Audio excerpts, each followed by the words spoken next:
girl woke up from coma, but was horrified to find that her hand was frozen firmly on the railing. She tried to break free, but only suffered the pain of tearing flesh. She endured the pain and pulled hard. Her hand was immediately bloody and most of the skin was torn off. At the same time, the frostbite on her face became more and more serious and itchy. She was about to reach out to scratch, but Jack stopped her in time and told her that scratching would only make the situation worse. Hunger and coldness continued to erode their consciousness. The girl finally couldn't help crying. When the tears fell, she accidentally wiped off the frostbitten skin, but she didn't notice it because her face had already lost consciousness. Jack knew that there was no hope of rescue and could only rely on himself. He held the cable tightly with both hands and moved forward with difficulty.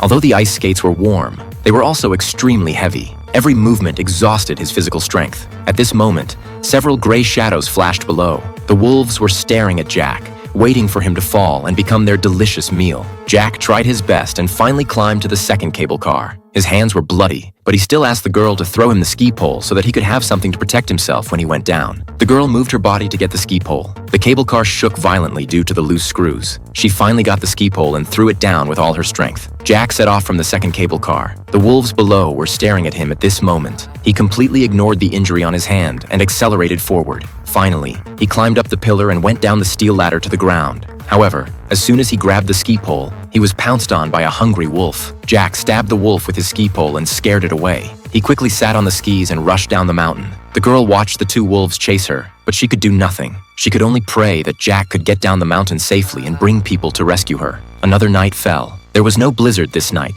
and the girl spent the night safely. However, Jack had not returned the next morning. The girl felt extremely panicked and helpless. She looked down and saw that her boyfriend's body had been buried in the snow, which indicated that the snow had fallen even harder. The girl began to slowly move out of the cable car, trying to get closer to the ground so that she could jump down. At this moment, the screws were completely loose, and the cable car suddenly fell down. Fortunately, it stopped closer to the ground, but the steel rope was slowly breaking. The girl took a deep breath, let go of her hand, and landed safely on the snow.